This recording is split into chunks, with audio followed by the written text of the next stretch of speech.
Fala pessoal, tudo bem? Aqui você está no canal do André Leonardo Advogado. Eu pensei em fazer esse tipo de vídeo, eu nunca fiz aqui no canal. Quem sabe a gente consegue ter um engajamento, porque meu canal está bem para baixo, né? E eu espero com esse vídeo conseguir mais algum engajamento aqui no canal, que mais pessoas curtam, compartilhem, comentem. Hoje eu vou reagir à sustentação oral do advogado aqui do ex-presidente Jair Bolsonaro. Deixa eu só ver o nome dele aqui, eu acho que não tem aqui, tá na página aqui do Brasil Paralelo, né? Bom, não tem o nome aqui, não consta o nome do causídico, do nobre ex-presidente, mas eu vou reagir agora aqui para vocês, tá certo? Então vamos começar, ele vai começar cumprimentando, né? Excelentíssimo senhor presidente, ministro Cristiano Zanin, da primeira turma do Supremo Tribunal Federal. Excelentíssimo senhor ministro-presidente Cristiano Zanin, quem diria uma coisa dessas, né? Quem diria uma coisa dessas? O cara que era advogado do Lula, o cara que nunca foi juiz na vida, né? Porque para você ser ministro do STF, a Constituição é clara que você tem que ter o ilibado saber jurídico, né? Não necessariamente ser formado em direito ou ser juiz de carreira. Então ele é um advogado que foi nomeado de forma política e agora ele é ministro do STF, né? Vamos continuar. Excelentíssimo senhor ministro Alexandre de Moraes, eminente relator do presente caso. Cumprimentou o Xandão aqui, né? Vamos continuar. Ministra Carmen Lúcia, decana dessa turma e vice-decana do tribunal. Excelentíssimo ministro Luiz Fux, excelentíssimo ministro Flávio Dino. Cumprimento também o excelentíssimo Procurador-Geral da República, senhoras e senhores. Senhor presidente, eu inicio a minha sustentação dizendo que o presidente Jair Bolsonaro foi o presidente mais investigado da história do país. Uma investigação que perdurou por anos. Primeiramente, ele cumprimentou todos, né? Porque esse é um procedimento de praxe. Todas as que a gente vai fazer uma sustentação oral tem que cumprimentar todos que estão presentes, principalmente as pessoas que estão julgando, né? Claro. E agora ele está falando aqui que o presidente Bolsonaro, o ex-presidente Bolsonaro, foi o mais investigado da história do país, né? E o que aconteceu, será, com a questão do presidente Lula? Será que ele não foi pouco investigado? Bom, vamos lá. Começa com o objetivo de investigar uma live de 4 de agosto de 2021, em que se autoriza a quebra de uma nuvem do seu ajudante de ordens, Coronel Cid, que hoje é delator, que perdura por meses essa investigação da quebra, com vários objetos diferentes. Num primeiro momento, verificava-se a live, numa investigação determinada pelo TSE. No segundo momento, investigava-se o cartão corporativo, os gastos do presidente e da então primeira-dama. Depois investigou-se até uma questão de emendas, para se chegar numa questão de vacinas. Portanto, não havia um objeto específico. E por que eu estou tratando disso, senhor presidente? Porque o inquérito das vacinas é a gênese de todo este caso, onde ocorreu a prisão e depois a colaboração do Coronel Cid. E o que se achou, senhor presidente, depois de tudo isso? Que foram... A investigação ela serve justamente para isso, para poder levantar provas, né? Então, se teve alguém investigado, se teve uma pessoa que delatou, então essa investigação ela não estava muito errada, não é verdade? Vamos continuar, então. Com determinadas buscas e apreensões, foi feita a quebra de nuvens, o presidente foi investigado, buscas e apreensões. O que se achou com o presidente? Absolutamente nada. E com todo o respeito e com toda a vênia, ilustre Procurador-Geral da República, eu contesto essa questão do documento achado no do Partido Liberal. Há, inclusive, no meu colega Paulo Bueno, uma ata notarial de que ele enviou para o presidente da República aquele documento. Então, esse documento não foi achado. Com o presidente não se achou absolutamente nada. A partir daí, restava a versão do delator com uma minuta que estava no seu telefone tratando de uma questão de estado de sítio e mais absolutamente nada. Então, vem a denúncia. E a denúncia é feita, efetivamente, com duas novidades. Porque com o estado de sítio seria e baseado na palavra exclusiva do delator? Várias provas com seus colegas, várias delações em questão sobre a questão do golpe e você não sabia de nada, né? E uma minuta referente ao estado de sítio, porque o Brasil estava passando por alguma calamidade, o que estava acontecendo, né? A gente estava em guerra com algum outro país, estava em perigo iminente de sofrer uma guerra com algum outro país, qual que era a situação, para que tudo isso? Isso é um pouco estranho, né? Um pouco suspeito, mas vamos continuar vendo aqui a sustentação Seria oral do difícil a ilustre propositura advogado. de uma ação penal. Então, trace uma narrativa que vem efetivamente do começo de atos de pronunciamentos do presidente da República, pronunciamentos públicos, e depois o 8 de janeiro. Sobre esse primeiro momento, senhor presidente, eu me permito até fazer uma digressão sobre o mérito antes de tratar das preliminares, mas é importante dizer que, sobre esse primeiro momento, nós temos efetivamente uma acusação do Procurador-Geral da República de 2 artigos gravíssimos do Código Penal que tratam do golpe, e de golpe contra as instituições democráticas e contra o governo legitimamente eleito. Mas um minutinho só, estamos tratando de uma execução que se iniciou em dezembro de 21, tratando do crime do governo legitimamente eleito. Qual era o governo legitimamente eleito? O dele. Então, esse crime é impossível, com todo respeito. Falar-se em execução de crime contra o governo legitimamente eleito, que era o dele. O governo legitimamente eleito veio no final do ano de 22, com as eleições.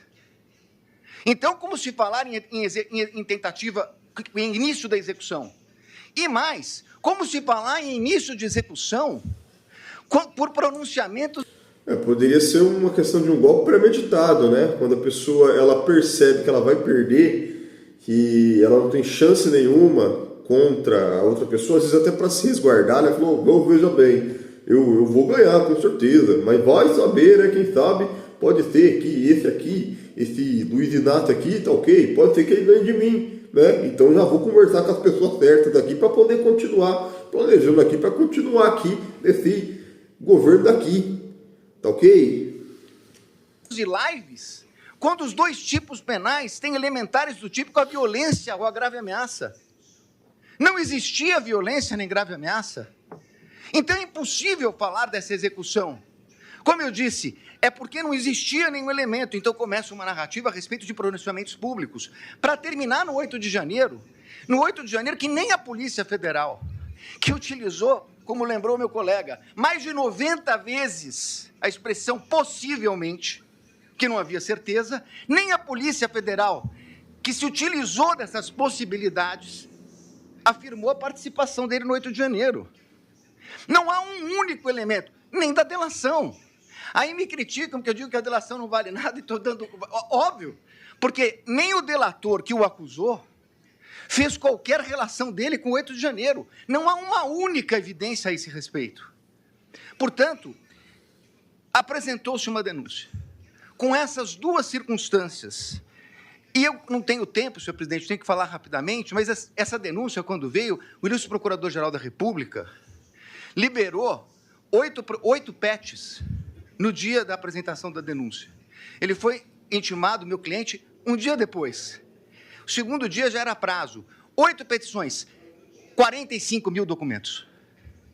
Que até agora, senhor presidente, por Deus que está no céu, eu não sei dizer o que tem esses documentos relacionados com a ação penal. Essas 8 petições, eu não consegui verificar sequer relação, são 45 mil documentos. Na verdade, é um quebra-cabeça que foi, na verdade, exposto à defesa.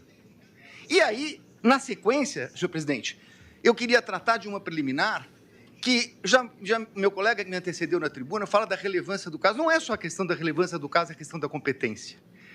A minha questão principal é que o Supremo Tribunal Federal na portaria do ministro Barroso, que encaminhou para as turmas das ações originárias, ele faz um destaque a respeito da questão do presidente da República.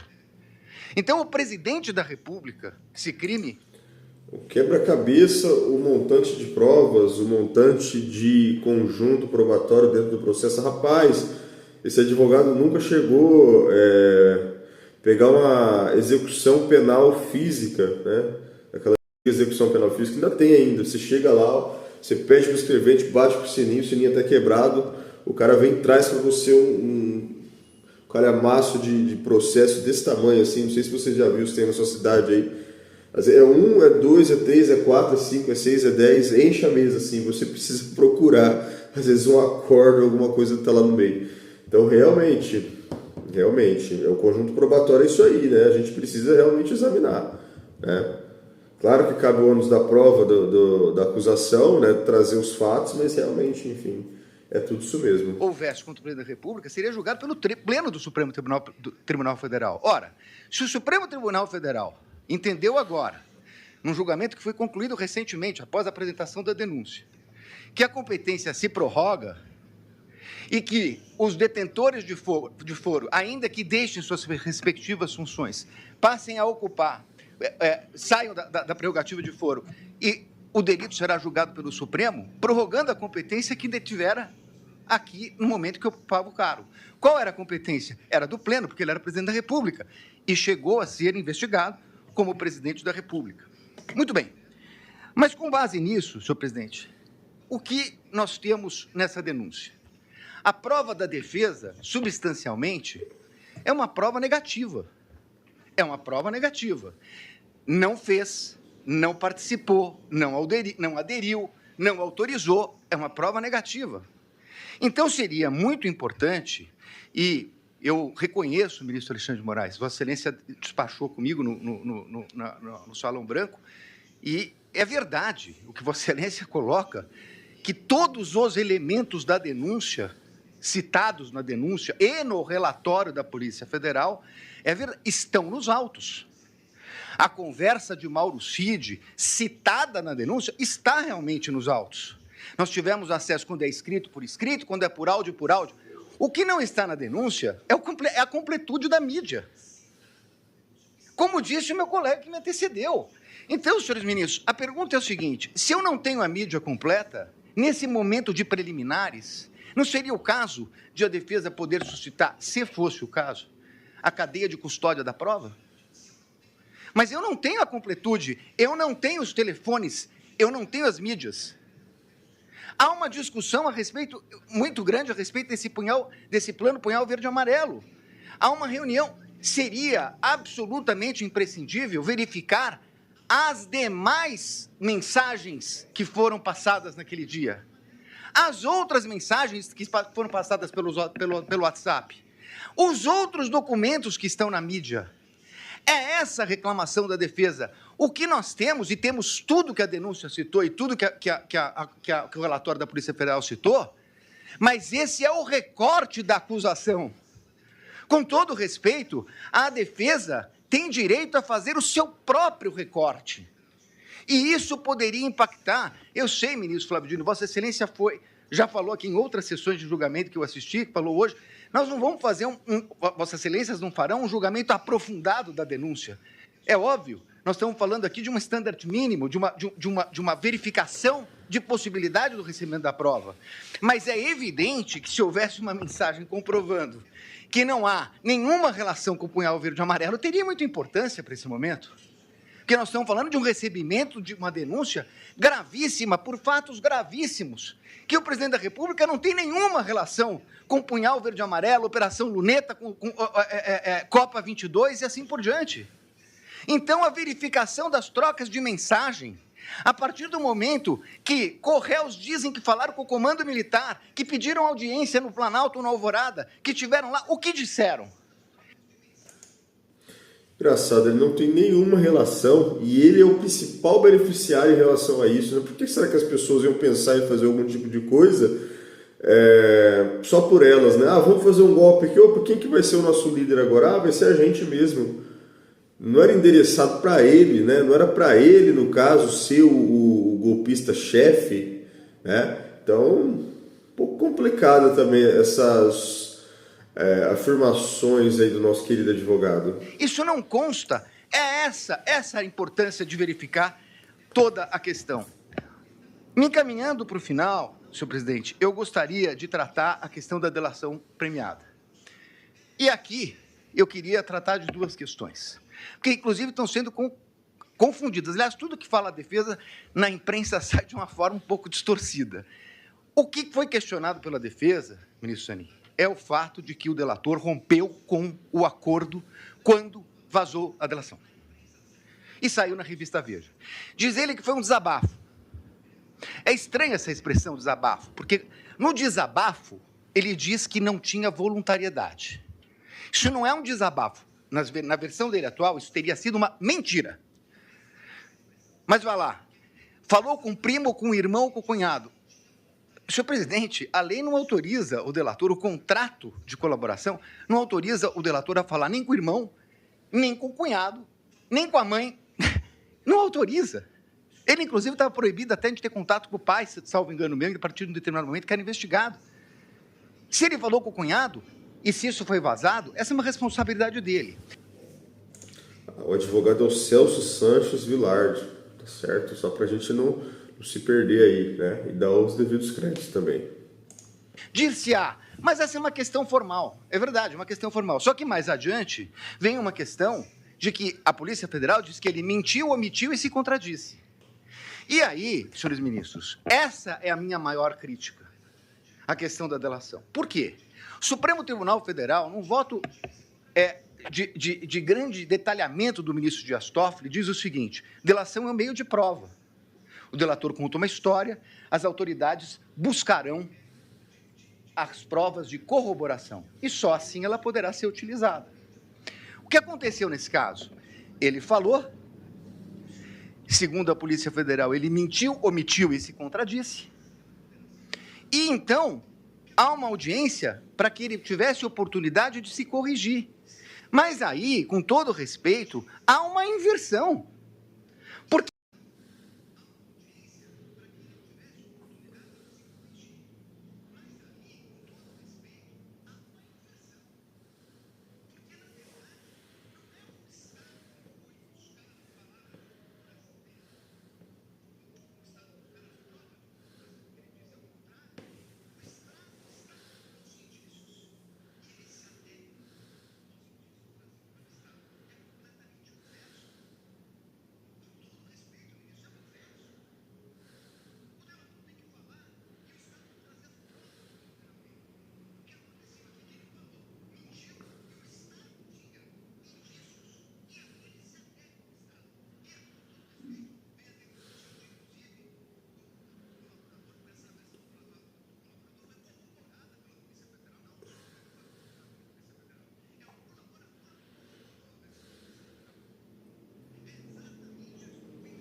Ele repudiou, não participou. Mas quem que era o principal interessado em tudo aquilo? Quem que era a pessoa que ia se beneficiar se realmente acontecesse um golpe de Estado? Será que essa pessoa não ia estar sabendo? Fala a verdade, né? Se alguém quisesse dar um golpe de Estado para colocar eu como ditador, será que eu ia estar sabendo, né? Muitas pessoas quebrariam tudo lá e tal. O André Leonardo advogado, eu quero que ele seja agora o nosso presidente. Não sei o que, milhares de pessoas, e eu não estou sabendo de nada, como assim? Eu não tenho nada a ver com isso. Estranho, né? Ainda mais se eu fosse o presidente anteriormente, porque é mais estranho ainda, na verdade. é importante dizer, senhor presidente, que enquanto a Polícia Federal fala possivelmente, enquanto a denúncia traz conjecturas, como a impressão de um documento no Palácio que teria tido conhecimento dele, o fato concreto é que o acusado de liderar uma organização criminosa para dar golpes socorreu o ministro da Defesa, nomeado pelo presidente Lula, porque os o comando militar não o atendia. Foi o presidente que determinou a transição. Foi o presidente que determinou que eles atendessem o ministro da Defesa, que assumiu em 1º de janeiro. Portanto, encerrando, ministro, não é possível que se queira dizer que é compatível com uma tentativa de golpe, com o uso do comando militar, quando o presidente da República autoriza a transmissão do poderio limitar no começo de dezembro. No começo de dezembro, antes da data do dia 15, antes da data do dia 11. E, portanto, senhores ministros, eu ratifico as nulidades que foram colocadas na minha peça, apreciada por Vossa Excelência, e peço a rejeição da denúncia e agradeço pela atenção. Muito obrigado, senhor presidente.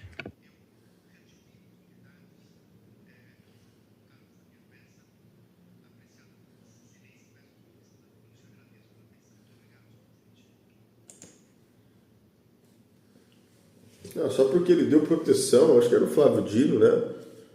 Me corrija se eu estiver errado. Ah, não, só por conta disso inocenta ele totalmente. Ele não queria golpe. Imagina, ele era o principal interessado, ele não queria, né? Mas é isso aí, gente. Bom, espero que vocês tenham gostado aqui do vídeo, tá bom? Curtam, compartilhem, se inscrevam no canal. E se vocês gostaram, deixa um comentário aí pra mim. Deixe sugestões de vídeo, que eu tô começando agora a fazer esse tipo de vídeo, esse formato de vídeo, na verdade, tá bom? E é isso aí, beleza? André Leonardo, advogado, reagindo. Até mais. Tchau, tchau.